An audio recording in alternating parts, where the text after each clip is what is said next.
Hey there, beautiful people.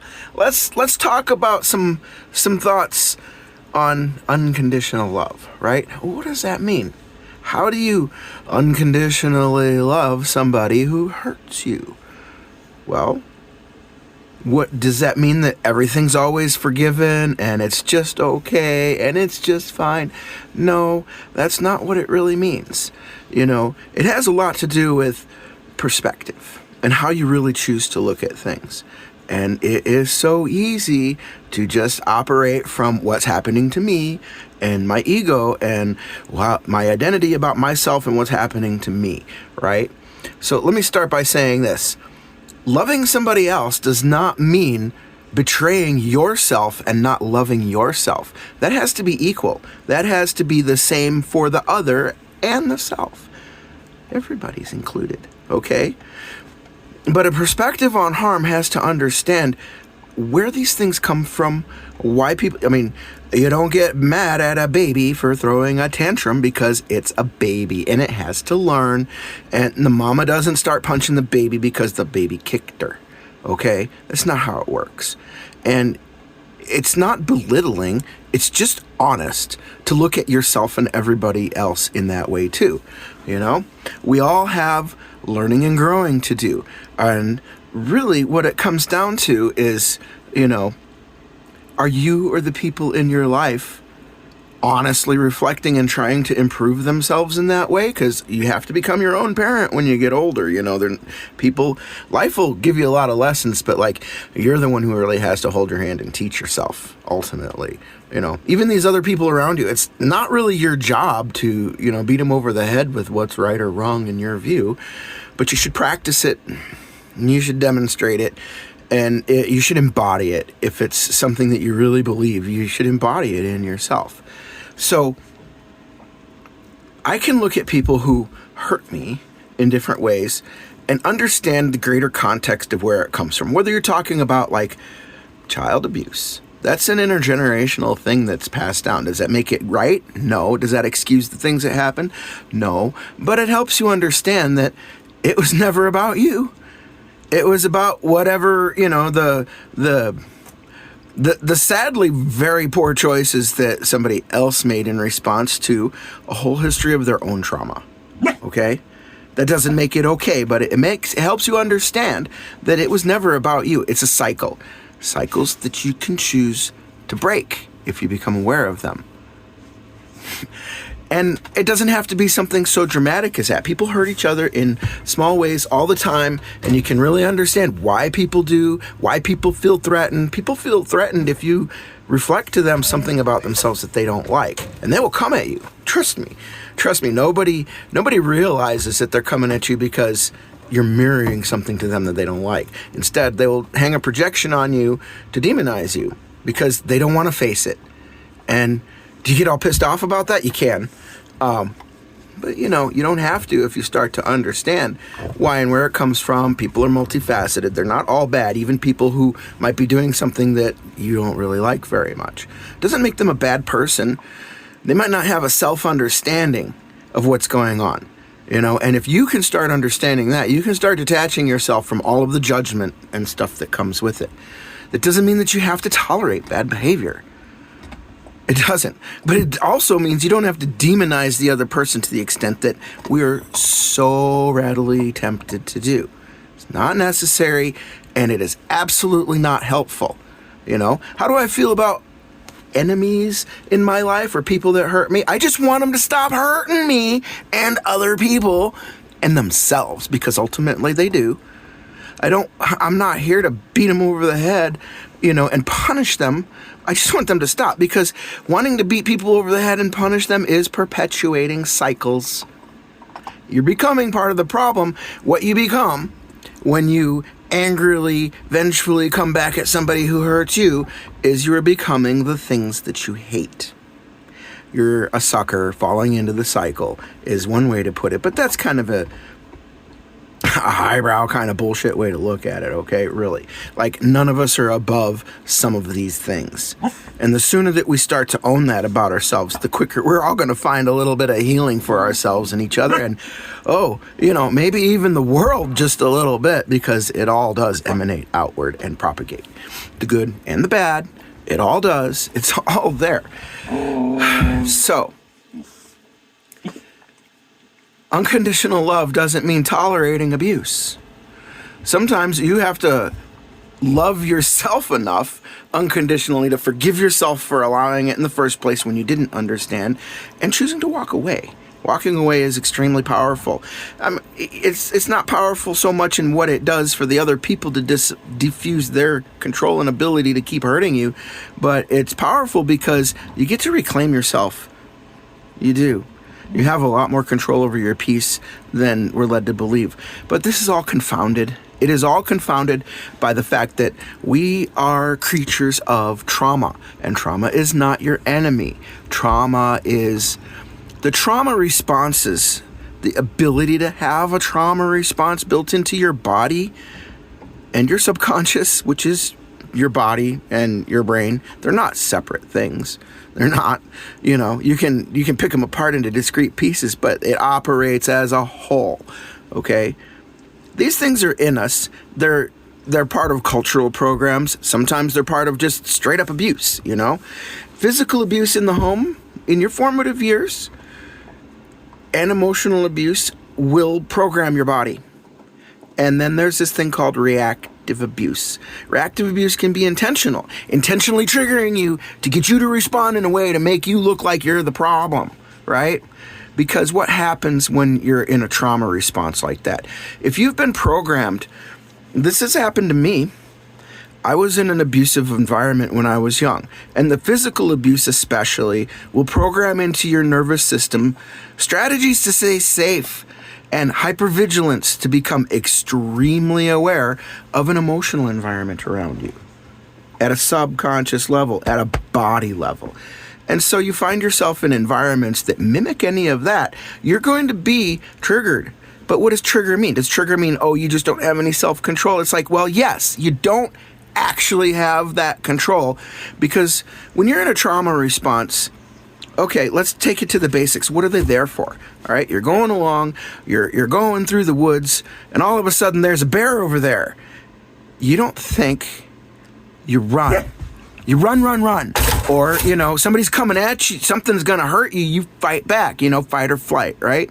That's primal. That's your limbic brain, not your thinking brain. That's your limbic brain. So, anxiety is a manifestation of being in your sympathetic nervous system, being triggered, and your limbic system taking over. So what happens? Your heart rate goes up, your breathing becomes shallow and erratic, your muscles all want to tighten and get ready to either fight or run. Your cortisol is through the roof because that's your stress hormones. This is where your stress comes from, is all of the trauma responses that are programmed in you.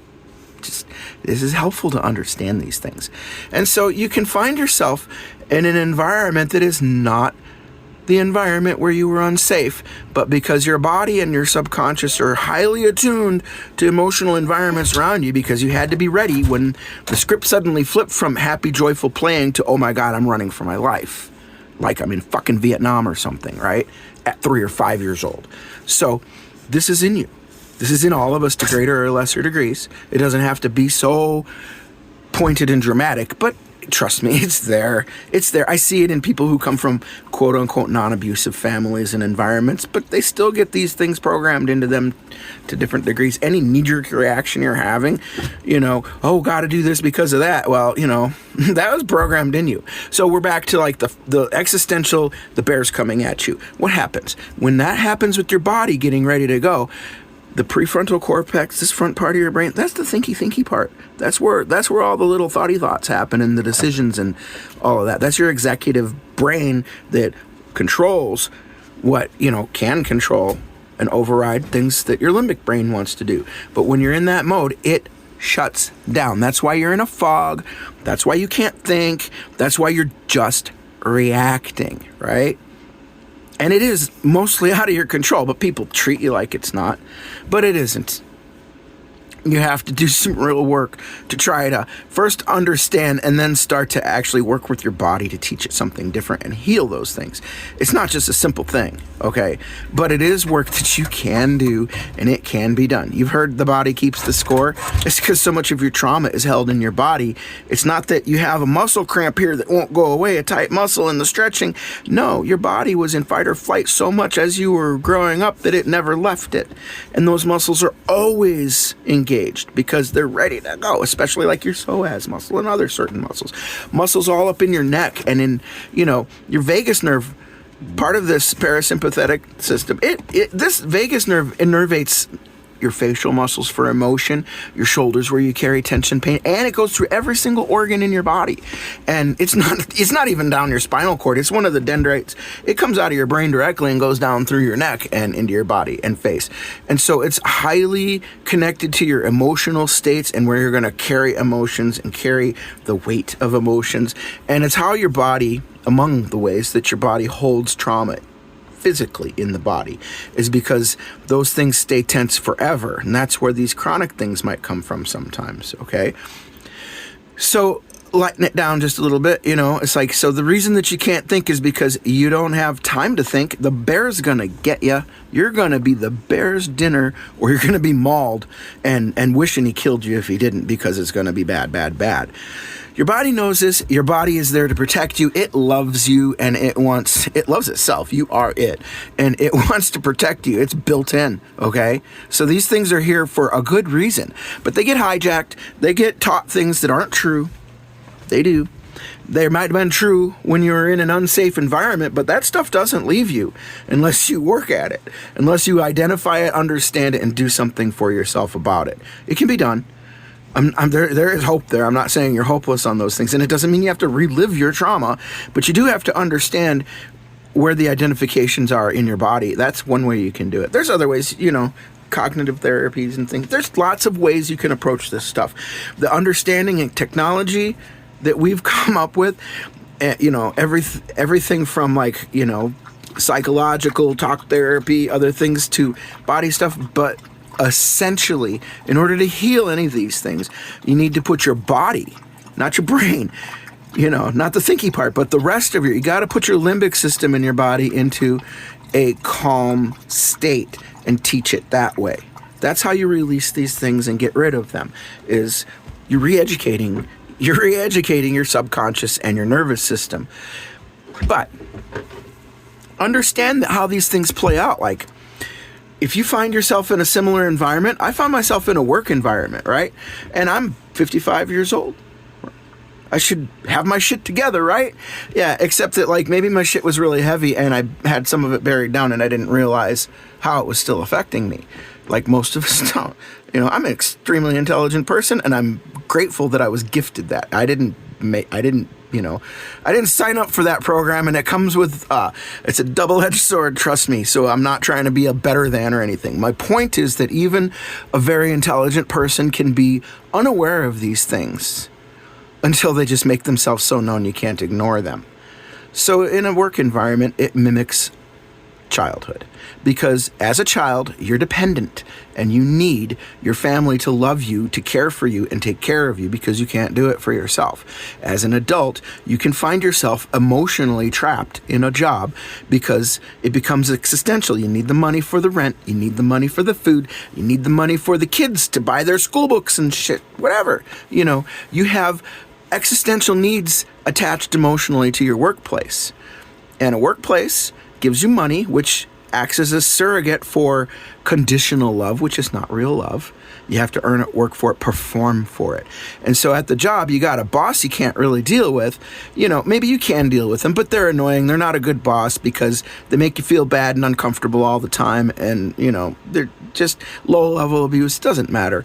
If it's echoing things from your childhood, part of the reason that people manage the way they do when they're not educated is because that's how they were taught, and that's how they grew up, and that's how, they're playing out scripts that they don't even understand, So a common thing with alcoholics, walking on eggshells, right? What does that mean? That means that you have a volatile person who can't regulate their own emotions and can become very dangerous for you. Now, later in life, you might not be around a dangerous person, but if you're in an environment where you're in an authority structure that you don't have control over, and you're having to manage somebody else's emotional state, and you have to adopt their triggers because you learn what they're triggered by, and you try to manage that to keep them happy. If the whole thing is that you're doing your job and managing your workplace because you don't want to make somebody else upset and make XYZ mad because you don't like the consequences of that, or the emotional consequences of what happens when that person gets mad. My father wasn't an alcoholic. He used to drink, and he quit when I was like maybe 5. Props to him for that, even though he doesn't get a lot of props for other stuff. He's not a single-faceted person either. There was a lot of parts to him. And in hindsight, I could see, also the better parts. It doesn't excuse the bad parts. That's not where I'm going with this, but understanding things from a couple steps removed from my own personal tie in it helps me understand how it wasn't about me.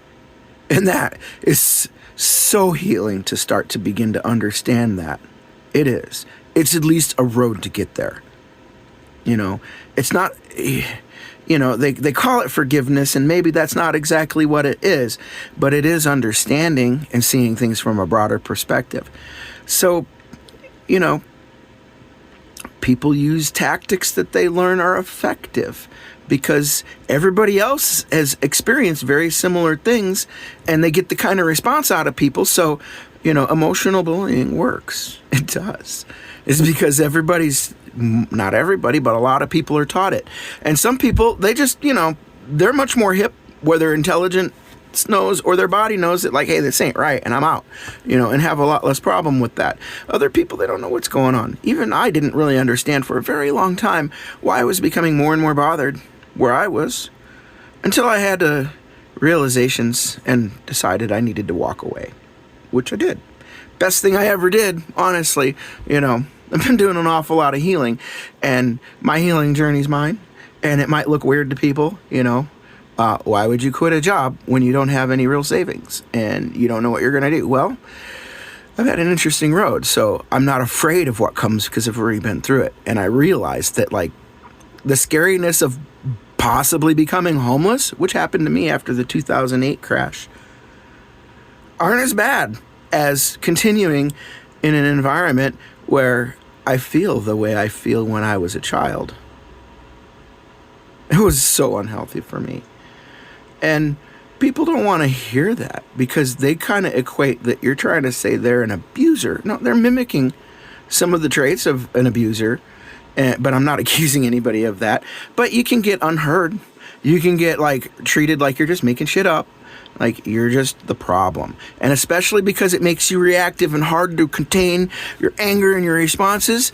It's easy to just go, see, it's that guy, But I'm telling you what, man, I got these shoes here. I've been walking in these shoes for 55 years. You got a lot of effing catching up to do before you can talk about that to me.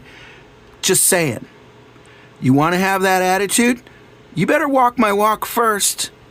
But we don't. We don't get to walk each other's walks. So maybe we ought to give each other a little bit more grace than we do. We should. And the same for me with other people. I realize that, like, I have to give these people grace for not understanding and not getting so mad, like, Of course, there's a whole bunch of reasons that they don't understand.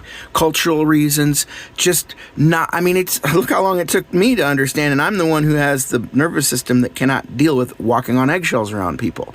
Because, that's the thing with alcoholics. It's like you're typically walking on eggshells because you have to be hyper aware of their emotional state, and you learn as a child to manage that particular parent or both parents, whatever it is. You manage other people's emotional states in order to stay safe. And it becomes a built-in program thing inside of you that's running your life, and you don't even know it, But it's not because your body doesn't love you, And I know I'm my body. I could say I'm not my body, and I talk about it like that because I see myself as my conscious awareness and my body as the place where that lives. And that understanding and the fact that my body's here to help me has really helped me in a lot of ways. Self-image, body, I love my body. I do not care what you think about it. You care about my teeth. It's like, I ain't got money to deal with this stuff, and there's reasons, both my fault and not my fault, that these things happened. Whatever. Easy to look at. I brush them. They don't look very good, but they get cleaned, okay? When I was younger, I was not really taught how to take care of myself. I wasn't made to. I was shown, but I wasn't made to demonstrate it. Self-care, that was far down the list past self-preservation, okay? Just saying. What is it? Oh, yeah, I like chocolate in my coffee. I guess I got some on me. Whatever. Anyway, I don't want to get too distracted because, honestly, that's easy for me. I also have the blessing of ADHD, which is also a blessing and a curse. The blessing is that it helps me think of all kinds of different stuff because my brain goes everywhere. And I can make a lot of connections that way and see a lot of bigger picture views. It also means that I can get highly distracted and not stay on track, and my train can get derailed pretty easily. I've just kind of learned to enjoy that ride and work with it. It is what I am. I can't change it, so I might as well try to work with it and take the good where I can. So, where was I going with this? Selfless love or unconditional love starts with understanding self and others, being able to take a step back and be a little removed. I can and do love certain people who have been sources of great conflict in my life, even recently, which would really shock and surprise a lot of people because you don't expect that, It's like, and having a reactive kind of reaction to some of the situations can really make it easy to paint a picture of you in somebody's mind and have them subscribe to it very readily, even though it's not the truth. Loud man bad. Nobody listens to loud man. They just want to point at him and say, see, he's loud, he's bad, It's not always true. If you really take a step back, loud and anger come from hurt and pain and self-preservation. Now, how you direct that matters. And a lot of people, that energy becomes its own source of pain and abuse and perpetuates cycles. So it takes a lot of self-awareness. It does. We weren't taught this stuff. But the knowledge is out there, and I think that it's important that we really start talking about this stuff and educating each other and ourselves, because once we start to do that, we'll start to have a better relationship with ourselves and each other, and have a little bit more tolerance even for when the baby's kicking us. Now, that doesn't mean you keep letting them kick ya. Sometimes the correct correction is just a disconnect. You got to do that. But none of these people in my life, I don't really hold ill will towards them because I see them mostly acting unconsciously. And all I want them to do is wake up. I can't beat them over the head and make them do it, But I can be a counterexample to the expectations that people have about me because I'm in charge of who I am. It's my life. I care about it. I care about myself, and I care about other people enough to try to learn to look past these things and see the bigger picture, because nothing is getting solved by staying stuck right up here. You can't solve it if you stay there. You can't make your life better. You can't do anything to help improve or positively affect other people you're in conflict with. It kind of comes back to this. I've learned about this thing called empathetic listening. Maybe you've heard of it, and maybe you readily misunderstand it, because empathetic listening does not mean that you adopt somebody else's view. It means that you and it's hard to practice. I wish I was more mindful of it when I was more in some of my recent situations, because it would have helped.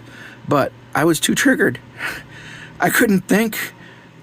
That part was like, bye, we're going to sleep so that the tiger don't get us, and, we'll come back and ruminate about it later, which is what happens. We're going to do this, because I'm standing and talking a lot. Here, have a peek at my little doggy. Hey, little Milo. That's Milo. He's my new puppy. I got another one. She's sleeping on my bed. If you have dogs, buy a bed cover. You'll so thank yourself. Anyway. I think I need to buy another one because the little guy wants to chew it up. See? Highly distractible. I have not taken my meds yet this morning. They help. They don't fix everything, but they kind of do help a little bit. So what I'm saying is take a deep breath, calm yourself down, step back. If you find yourself triggered a lot, things make you really angry and upset, and you're just, and however that manifests in you, there's other ways. You can be in dorsal vagus, you can be in possum mode. Basically, you're shutting down, you're playing dead, you're being quiet, you're trying not to be seen, you're just trying to stay out of the way, you're emotionally gone, you're dissociating to various degrees, That's also trauma response. Fawning response, trying to please people, make everybody happy so they don't come at you. People pleasing is a survival tactic, and a lot of people look down on it, but you gotta really have a little more compassion and understand the people who exhibit the most people pleasing were probably really abused. And if you can look at it through that lens, maybe you can try to help these people heal rather than just, make fun of them or some, narrow-minded BS like that. Whatever. And I'm not here to make people feel bad about, I've been an asshole to people who are just victims of trauma. It's like, aren't we all? Haven't we all been? Okay. It's time to get over that shit and not worry about that so much as the future. Where you can go from here, what you can learn, how you can grow. Dwelling on the past in that way and trying to bring, shame or blame for yourself or others forward is not helping the problem. It's perpetuating it. That's part of the cycle that keeps it going. Understanding is key. Loving yourself enough to see yourself and want to try to understand and heal these things in yourself is, how is it easy to heal yourself when you feel shame for how you've brought a lot of things into your life? I said somewhere, it's like you set the stage and invite reenactments of your trauma your whole life, because when you're in a response pattern that keeps you safe and you keep playing that out, other people are going to plug into the roles that fit that narrative because they are also coming from their own kind of trauma cycles that make them fit that piece of the narrative. And so, we're just reliving our pain over and over with each other until one or the other person or people involved starts to understand where this all really comes from, what's really going on, and tries to take a little more proactive approach about, I guess, I'm not saying it's easy, but I'm saying it's worth it. And it helps so much if you can detach just a little bit and understand why it affects you so bad, and understand that, like, a lot of your reaction is your past, your baggage. We demonize baggage. Who's here trying to help people heal from it? I don't know. We have a society that seems to be bent on blaming victims. I'm not a victim. I've been victimized. We've all been victimized, but I'm not a victim, because victimhood is a mentality that, like, says, this all happened, and it did happen to you, but, like, you get stuck in that mentality. You're just inviting more of it, and you're not healing anything, and you're going to play out your side of it, which can also be toxic. Just saying, codependent, clingy kind of stuff, like people-pleasing and stuff, ultimately is self-betrayal. And you're not being honest with yourself, and eventually you're going to build resentments with people who use you over that. Whose fault is that? The people for using you? Yes. Is it also yours for letting them? Yes. So what do? Hate yourself for that? Or just heal yourself for that? Do you hate them for that? Or do you try to encourage and promote their healing? Okay? We've got an effed up world that we live in. It's got lots and lots of problems. Big problems, but these big problems are all manifestations of these small interpersonal problems. They're greater manifestations of the issues that we have relating to ourselves and each other. So, you want to fix the world, start fixing yourself and your relations and see where that gets you. Because the world that affects you the most is your immediate world, the world in here, the world around you, immediately. The greater world is big and scary, but it's bigger and scarier if all of this was already big and scary to begin with, because it's so much bigger, right? It's like, but if you can start to tame yourself and tame the things around you and just start to learn how to be a little bit more comfortable and more relaxed with it, which can take a lot of work. Trust me, I've had some real trauma in my life, some real pain. I've suffered a lot of things more than just physical abuse and emotional abuse. Like, you go down the list, I'm not aware of sexual abuse that happened to me. I have holes in my memory, but they might not be from that. But yeah, like so many people that grew up in traumatic environments, like I was dissociated most of the time. So I have a hard time really remembering so much because I wasn't there for it, really. I wasn't. I was checked out. And in hindsight, I can see that. You know, it's taken me a while to get to where I am. But, like, once I started to see and realize and make the connections, like, it's almost my life's mission. I swear. You know, I want to understand these things about myself, my relations with the world and the people around me. And since it's been such a long road for me, I really, really, really, really want to share these things with you, because I want to help you, because helping you helps everyone around you and helps me. Saving the world is saving yourself. Saving yourself is saving the world. You know, there's so much more truth to that than you might think, because sometimes the simplest truths, even though if you really look at it right, they're obvious, they just sound like a cliche or trope. You know, be the change you want to see in the world. Well, are you trying? Or are you just saying, well, I've heard that my whole life, so it doesn't really have any impact on you anymore? Even though it's really true, even though it's profound, the state of the world isn't going to be fixed overnight, but like anything else, we can start with a baby step. I'm taking some. You come with me? Here, come on. I'll show you which ones I take. They don't all work for everybody. Like, everybody has their own path to healing, their own path through life, but we can learn from each other and we can learn about ourselves. And the more that you understand yourself, the more that I understand myself, where these things come from in me, what drives me, the more I understand myself, the more I see in other people how it works and what's going on.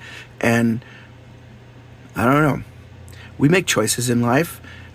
I've had a lot of trauma, pain. I've had bullying, ostracism, not just in the home. In the home broke me in certain ways that made me extremely vulnerable to being abused and hurt outside the home. So it wasn't just the one thing, you know.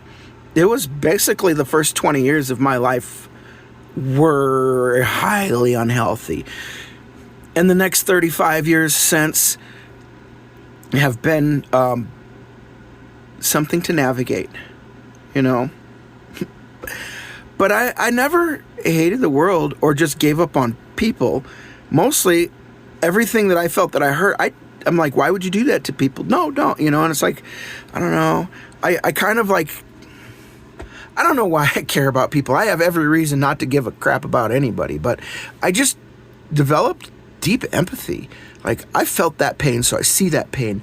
I have, you know, whatever you want to say my brain is or isn't, it's hyper attuned because of my trauma to emotional states around me. On a subconscious level even, I feel people without even understanding why. I sense things and know things about people that I don't have any cognitive reason to understand or know, but like, you know, something in me picks up on micro expressions and gestures and just the way people sigh or whatever.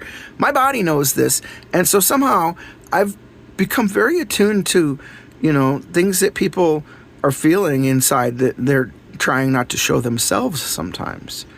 And that has inspired in me a great deal of compassion for other people, because that empathy comes easy when I've walked many of these roads myself. You know, I'm trying to be better about understanding myself and regulating myself, because I'm not here to perpetuate these things. I see a larger problem. I see intergenerational and cultural problems, things that we're blind to, and I'm here to pull back the veils. I want to help look behind the curtain. I want to get to see who that great and powerful Oz is, because that great and powerful Oz is hurting us all, okay? And I'm tired of my hurt. I'm tired of feeling and seeing the hurt in people around me. I'm tired of the world, the state of the world, and how it further traumatizes everybody, and it's got people so despondent, so in such despair that like suicide is at an all-time high in the world. It feels like it, seems like it. I keep hearing about it. The youth just stop caring, and you go around in the world and there's so many people that like just have given up on caring about other people at all, and there's a lot of coldness and rudeness out there, you know, laughed off even. I mean, it's sad, and then some of it's even sick.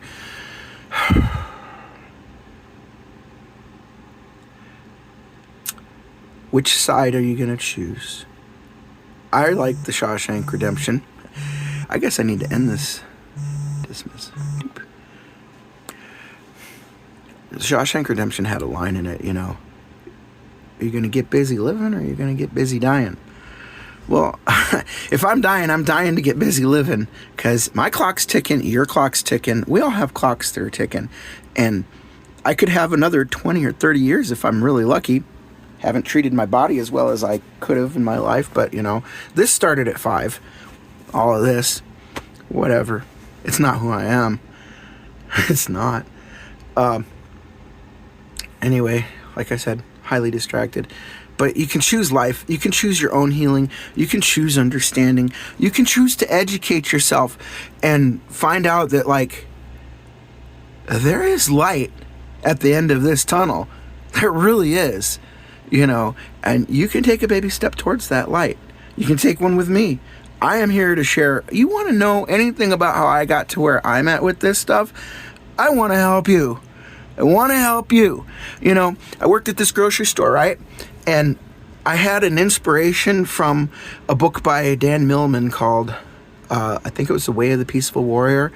I'm hoping I'm remembering the right book, but the idea is that this gymnast, right, he could get into the zone, right, into that meditative flow state through his gymnastic work, and he wound up coming upon this guy somehow. It's been years since I read it.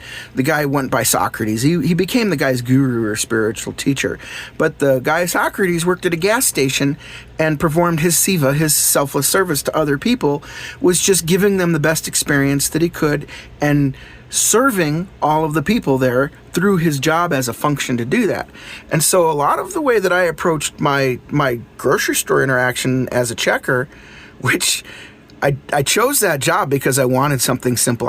I didn't realize that my ADHD was why I couldn't handle the stress of the high-tech world, you know, triaging trouble tickets. And I'm very, very, very good at managing very irate people in order to deal with their emotional states.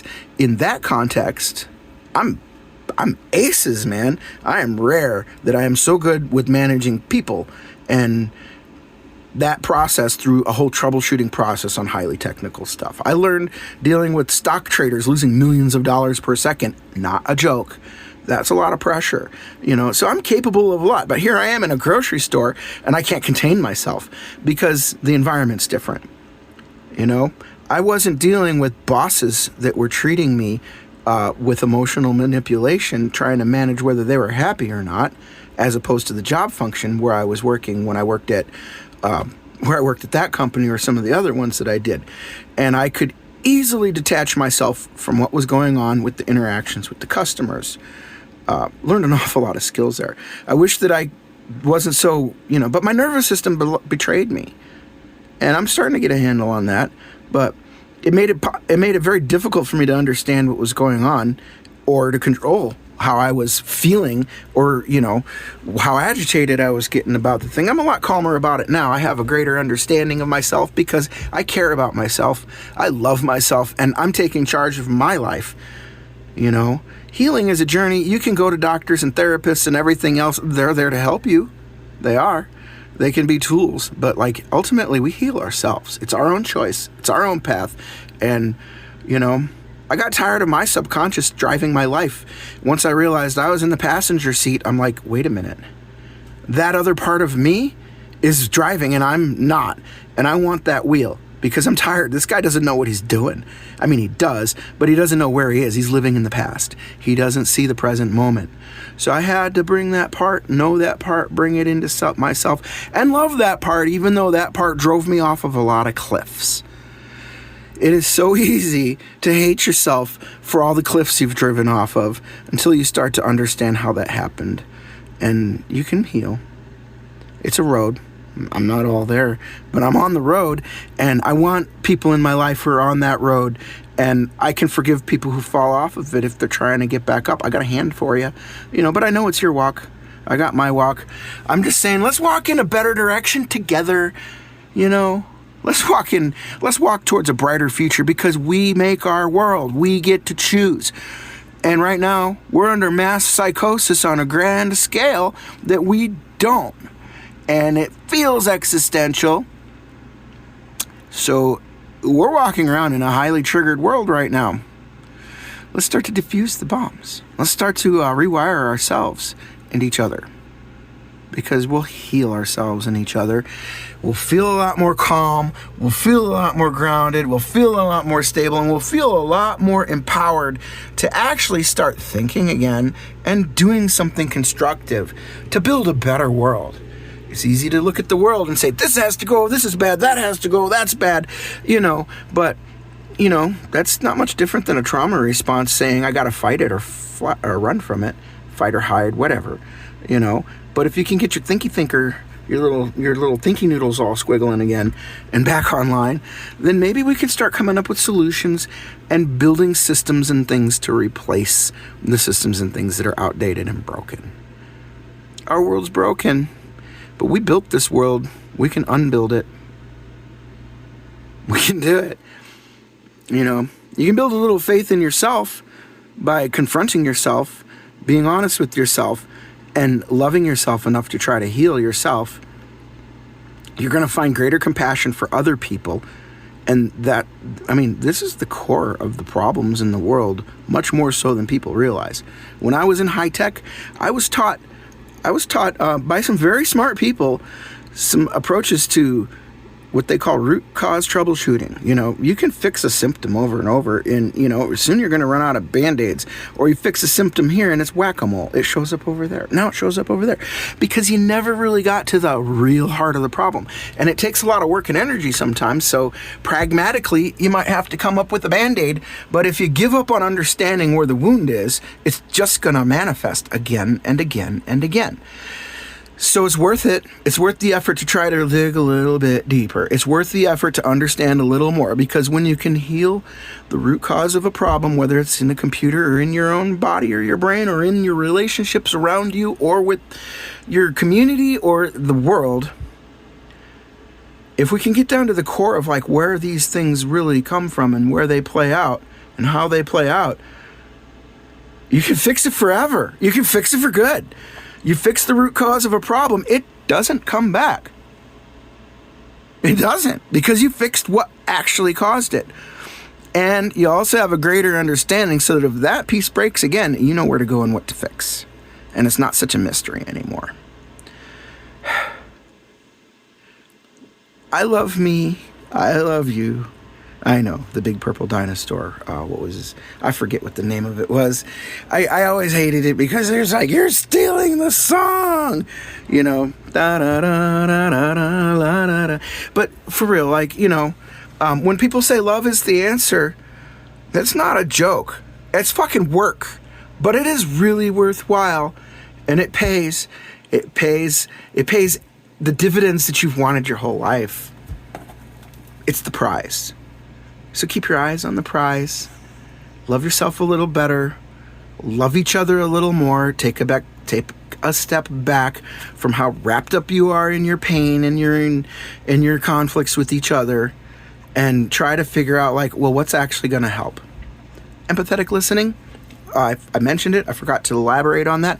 Empathetic listening means genuinely, from a place of genuine curiosity, not setting somebody else up to attack them or to negate their reasons. Genuinely try to understand how somebody else feels and why, ask questions openly and open-heartedly. Tell yourself, mean it, that you genuinely want to know why they think the way they do, why they feel the way they do, how they perceive things, without the judgment of like, oh no, I don't see it that way and you're wrong. And it's like, just shut the fuck up, keep your mouth shut and listen for a while. Listen with genuine curiosity and you will get people to open up, because just like you who want to be heard and seen with your point of view, so does the other person. You don't have to agree with it, but it gets to the heart of the problem if you can understand not just what they're coming at you with, but why it's really happening for them, you know? And it becomes less of a blame game when you're more about understanding each other. Because if you can get somebody to open up and feel heard and understood by you, that opens them up to hear and understand you. Because until you are willing to receive them, how do you expect them to receive you? You don't want to hear them. You don't want to understand them. You don't want to know them. You don't want to love them. You're not family to them. You're othering them. And they can be completely in the wrong and be real assholes for real.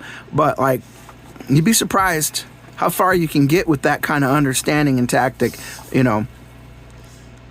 It's like a mirror. I see the little thing. Oh, well. It's okay. It's still kind of early for me. I had my coffee, but I have to go inside and do my cleanup and walk my doggies and stuff. So I got a day to get on with, but this was important for me to get out, and I love you. I really do. I love the world. I want the world to be a better place, and I understand that this is where it starts. So I'm doing my part, and I'm working on that. You want to come along with me? You know, I'm open to discussion, man. Like, I want to make it known. I want the knowledge out there because I want the healing out there because I need the healing in here. Okay? And the healing in here isn't just for me. It's for everybody. At the grocery store, a lot of people, are, you know, you get to know people a little bit, and some people are real jerks and nobody likes them and that guy, blah, blah, blah. Here's a thought. Be nice to the asshole. Give them a slightly better day. Does that help you directly? Yeah, a little bit. Do they deserve it? Well, you can say you don't deserve it, but you're just being judgmental and you're forgetting about everybody else that person interacts with the rest of that day. If I am just nice to these people that I know are kind of cranky jerks in the morning when they come through and buy their banana and whatever else they're getting for their breakfast or whatever they're getting that I see every day, being nice to them softens them and makes them less of an asshole to everybody else, and it does help the world. I live in a rather small community. This is kind of a remote town. So the more I do that with people, the more that ripple effect affects everybody else around me and does come back to me. That energy circulates. You know, it does. What you do to somebody affects somebody else. You never know what the smallest thing you do, positive or negative, how that actually impacts somebody else. The smallest little kindness can make a world of difference in somebody else's day. Or it can temper somebody enough and tame them just enough, make them feel better that they're not propagating a bunch of bullshit around on other people that hurts people who don't deserve it, you know? You don't like that person because you see them as victimizing people, like they're victimizing people from a place of pain. So, you know, soothing their pain is serving the people who get hurt by that person. Can you look at it like that for a second? You know? I don't know. I had to learn a lot about people in some of the places I've worked before, and I suppose all of that understanding has really helped me get to this place with myself and where I'm at and with my conflicts with people. Okay? Anyway, wow, I've been talking for a while. I'll probably make shorts out of this, but I love you guys, and I'm saying goodbye for real. ADHD man saying goodbye.